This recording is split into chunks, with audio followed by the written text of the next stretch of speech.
You meet someone. The spark is instant.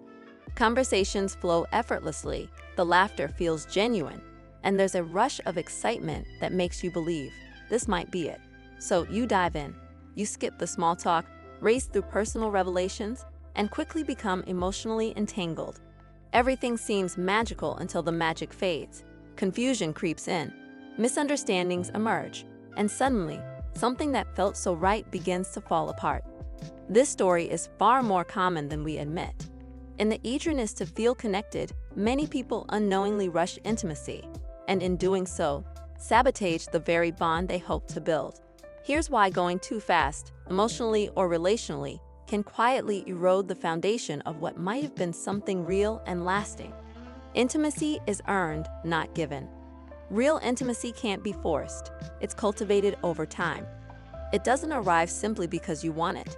It arrives because two people consistently choose to invest in it. When intimacy is rushed, the relationship often skips over the stages where trust, empathy, and mutual respect are formed. Think of intimacy as emotional currency. You don't hand someone your life savings the moment you meet them. Similarly, deep connection should be shared gradually, as trust is proven through action, not just words or feelings.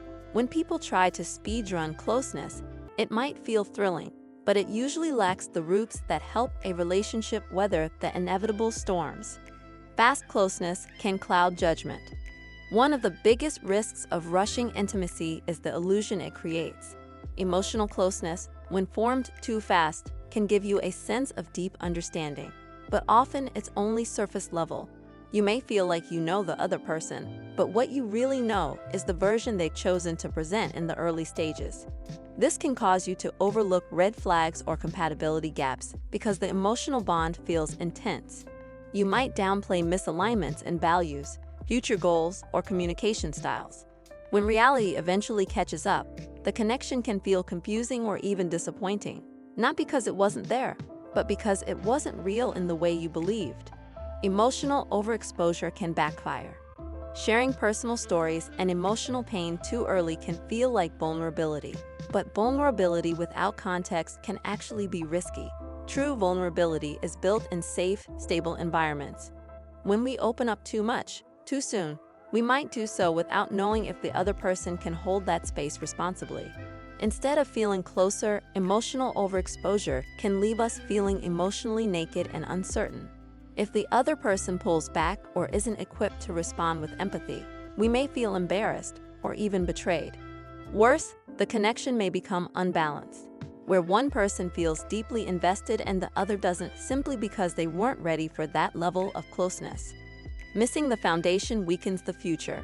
Every healthy relationship is built on a foundation: mutual understanding, shared experiences, emotional safety, and consistent effort. When intimacy is rushed, that foundation is often skipped. The connection feels strong because it's emotionally charged, but it lacks depth. Without the foundational building blocks, conflicts become harder to navigate.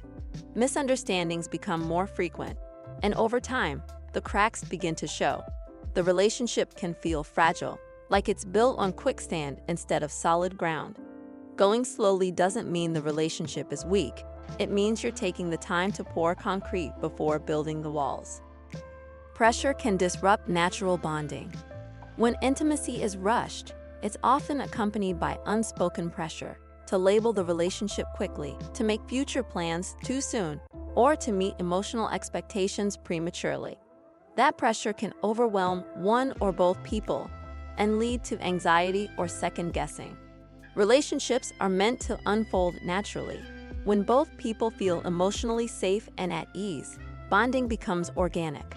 But when the pace is dictated by urgency rather than mutual comfort, it can lead to imbalance. One partner may feel suffocated, while the other feels abandoned. Neither is healthy. Slowing down isn't about playing games. It's about giving both people the emotional space to show up authentically. Boundaries are built through time. Healthy intimacy is not about closeness without limits. It's about closeness with mutual understanding and respect for each other's boundaries. And boundaries don't form in a week or two.